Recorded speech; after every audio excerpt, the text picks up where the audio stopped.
In 1984, one player ran the city of New York, Bernard King. When talking about the greatest one-man offensive shows, when talking about the greatest scorers in league history, his name needs to be brought up every time. For one glorious season, he was arguably the best individual player in the game. He carried the New York Knicks during the regular season. In the playoffs, his level of play rivaled Michael Jordan at his peak. For many fans, it was great to see him finally put everything together. For the first 6 years of his career, he played for 3 different teams. Although he was consistently among the top scorers, he couldn't stay out of trouble. Reports indicated that he was arrested multiple times for drunk driving and cocaine possession. But in the 1982 offseason, the New York Times wrote that he would be coming home with a grip on his life. The New York Knicks were convinced that he put his troubled past behind him and was ready to focus fully on the game. The Knicks were also looking to put their losing ways behind them. They missed the playoffs in 3 of the previous 4 seasons. He was going to be the focal point of the offense, and they immediately started improving. They went from 33 wins to 44. They reached the playoffs and went as far as the second round. Bernard King was now in the situation he had always wanted. He was playing for a contender, and he was playing for his hometown. That's when he put together the greatest season of his career. This is what he averaged: 26.3 points on 57% shooting, 5.1 rebounds, and 2.1 assists per game. The numbers show that his primary job was to score, and no one in the league was better. He was a bucket-making machine of the highest order. If you want a round of witness and play, here's how the New York Times described his scoring arsenal. King is fast, strong, and determined. He seeks his favorite spot on the baseline, urgently calls for the ball. With his back to the basket, with 2 guys on him, he can still wheel and fake with a quick release on the way up, flipping a jump shot or a jump hook. On the open court, there are very few as spectacular as King. End of quote. We're talking about someone who had multiple ways to score in the low block. He was unstoppable when facing single coverage, hence the high efficiency in which he scored. It's no wonder the legendary Knicks coach Red Holzman said this about his game: "What impresses me is how he shoots with such quickness and accuracy. Other teams overplay him, they try to deny him the ball, they double and triple team him, but he keeps scoring." But that's not all that we can say about him. I'll tell you right now, the best forward play of my time was Bernard King of New York City. He was spectacular. His quickness on the box, he would post you up, and I called him Bill Mazeroski. You threw him the ball and it was gone. He immediately transferred in the shot. Quickest hands on the box I've ever seen. He was a consummate scorer. The best example of his scoring greatness came during their Texas road trip that occurred in the middle of the season. Their first stop was against the San Antonio Spurs. He destroyed their defense, recording a stat line of 50 points on 67% shooting, 8 rebounds, and 2 assists. The very next day, they played the Dallas Mavericks. That's when he proceeded to do this. King met by Aguirre, nice crossover dribble, yes, and it counted. Mark just stripped it away, shot the little 5-footer and scored. Nice move by King, it breaks it up. And here's King, Vincent back, and Bernard. Just under 8 left in the game. Here's King, yes, screaming. They said, give it to B. All right, here it is. Bernard looking for 50, and he's got it. Back-to-back 50-point games for Bernard King. He had back-to-back 50-point games. He finished with 50 points on 71% shooting and 7 rebounds. Scoring exactly 100 points in 48 hours while being that efficient is extremely impressive. In fact, the last player to record consecutive 50-point games was Rick Barry in the 1967 season. Only the legendary scorers can sustain a hot shooting performance like that, and Bernard certainly belongs in that category. I had come out an All-Star game that year, and when I came out at an All-Star game, I realized that I'm as good as anyone in this league.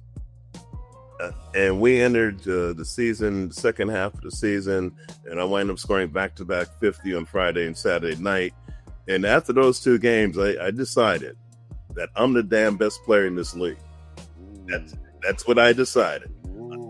When confidence meets talent, confidence meets not arrogance, confidence meets talent, you believe in yourself. And I took my game to a whole nother level. I had mastered what I call mastered the art of scoring. And at that point, no one was going to stop me. But we don't just want to look at a 2-game sample. In 7 out of the 8 games that he scored over 40 points, he shot over 60% from the field. In the one game that he didn't, he shot 54% against the Sixers.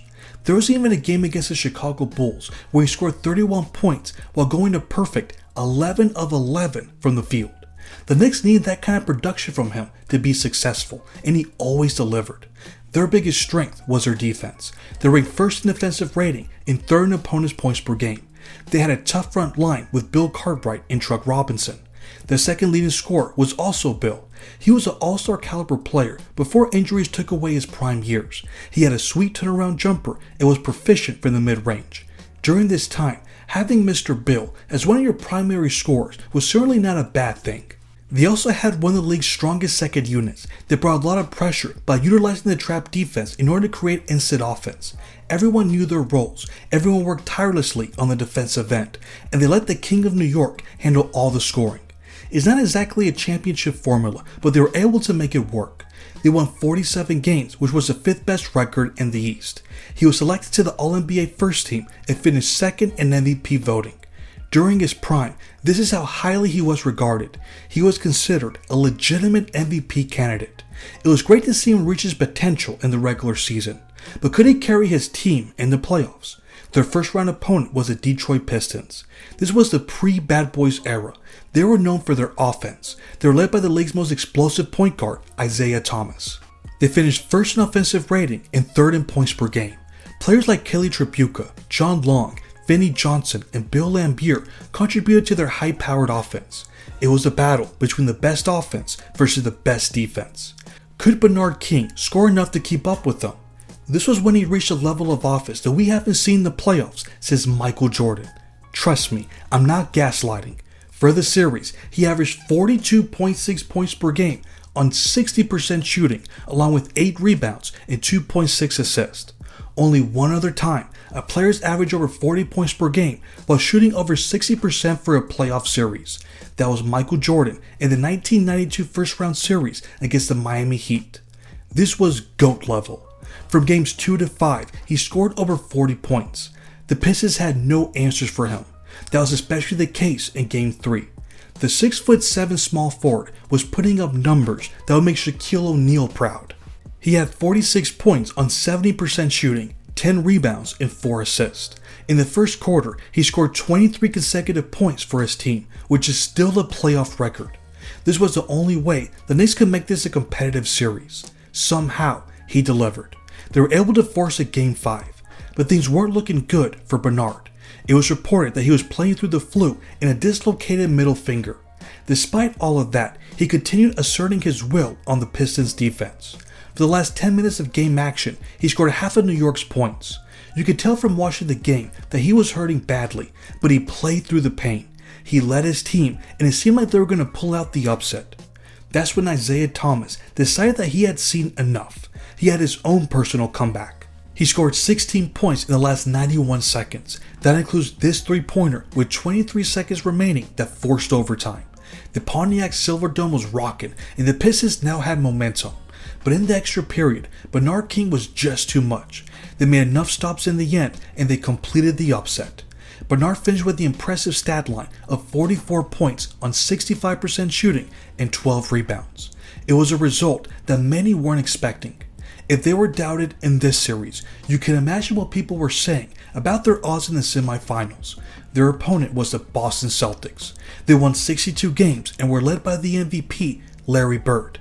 Then they had Hall of Fame players Robert Parrish, Dennis Johnson, and Kevin McHale. There is no way Bernard could score enough to keep up with this team. Unlike the Pistons, they were a strong defensive team.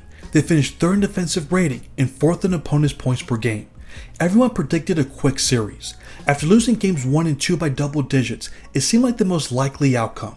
So reporter comes up to me and he goes, and I'm a competitor. He goes, "What are you going to do about Bernard King scoring 40 on you?" And I'm like, "Bitch ain't scoring 40 on me." I think. and then it was on and popping then. We go out in the first game and Bernard King shakes hands with all the players on my team. And then he gets to me and I extend my hand out. And he looks like I got shit on my hands. I'm like, dude. It's like, and then he just looked at me and then just turned his head. And I was like, well, I guess it's going to be on. But when we land in Boston, I always had a habit of picking up the local paper, to see what's going on in the community in the city. And on the back page of the newspaper, in bold letters, the BITCH is not going to get 40 on us. I said, whoa, now this is a greeting. And you made that comment, and so I wasn't going to shake your head, period. Wow. But in Game 3, the Knicks proved they had three things that everyone was dismissing. That Madison Square Garden crowd, their stifling defense, and of course, Bernard King. They held Boston at just under 38% shooting in Game 3. That helped them get a much-needed victory. Then in Game 4, the King took over. Against that top 3 defense, he scored 43 points on 68% shooting. That series against Detroit was no fluke. It didn't matter what team he was facing, he could score whenever he wanted. Now the Celtics started to feel a little bit of pressure. You defended me in that second game with a defense is the only defense that I never want to see. I'm prepared for any defense, but it's the only defense that I never wanted to see. You would circle me in the low post and not allow me to make contact. I need contact to shield myself and to get to the space I wanted to get the pass I'd like. And you circled me, and that befuddled my guard, and I couldn't get the ball. So you know what I did, Max? What's that, brother? You know the name Pete, the legendary Pete Newell? Yep. I call Pete Newell. I'm seeing the only defense I can't figure out. Help me. And so he said, take your guard in practice and tell your guard when Maxwell circles you, allow him to circle. When he comes across the top and he goes to the bottom, that's when you make the pass. And that's what we practice on when we return back to New Jersey. But they reminded everyone who was the better team in Game 5. They destroyed New York by 22 points. It seemed like they had their mojo back and they would take care of business in Game 6. This is when Bernard King officially validated everything that he accomplished that season. The eventual champions looked completely helpless trying to stop him. He ended the game with 44 points on 64% shooting. It was his second 40-point game against the Celtics and his 6th overall for the 1984 playoffs. In fact, this is tied for the third most 40-point games in a single playoff run ever. Only Allen Iverson, Jerry West, LeBron James, and Michael Jordan have had 6 or more. He was playing at that level.